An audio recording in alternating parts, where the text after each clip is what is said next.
අපි ඉන්නේ 1964 ජපානයේ Olympic උළෙලෙහි metre 10,000 ඉසව්වෙන් ලංකාව නියෝජනය කරන්න රණතුංග කරුණානන්ද සූදානමින් තරංගයට බලවත් රටවල් ගොඩක් ඇමරිකාව, ඔස්ට්‍රේලියාව, ටියුනීසියාව වෙඩිල්ලපත් වුණා.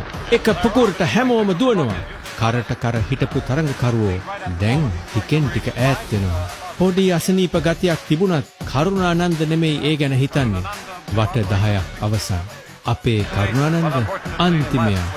කරු 20 වෙන වටය පටන් ගන්නවා. ඇමරිකාවේ බිලි මිල්ස් තරඟෙ දින්නවා.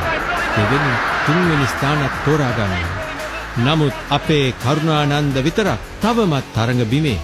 තරඟය ඉවර කරන්න කරුට තව වට 4ක් තියෙනවා.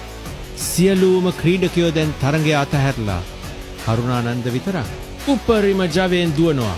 මුල් වටේදී ප්‍රේක්ෂාගාරයෙන් කරුණානන්දට උසුළු විසුළු. දෙවෙනි වටේ හැමෝම නිහඬයි.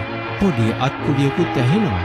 තුන්වෙනි වටය 60,000කට වැඩි ප්‍රේක්ෂාගාරයේම ඔහු වෙනුවෙන් නැගී සිටිනවා. ඔන්න අවසන් වටය. ඔක්කොමලා අසුන් වලින් නැගිටලා කරුණානන්දට ප්‍රීති ഘോഷා නගනවා.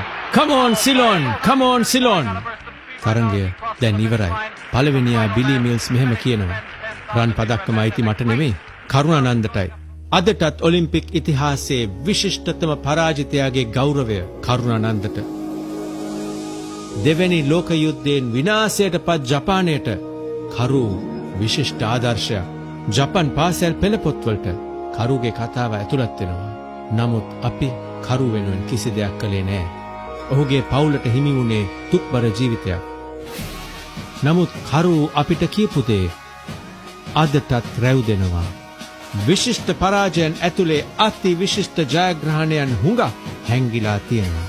අදවත් කරුට ගරු කරන්න. ෂෙයා කරමුද ඔහුගේ කතාව?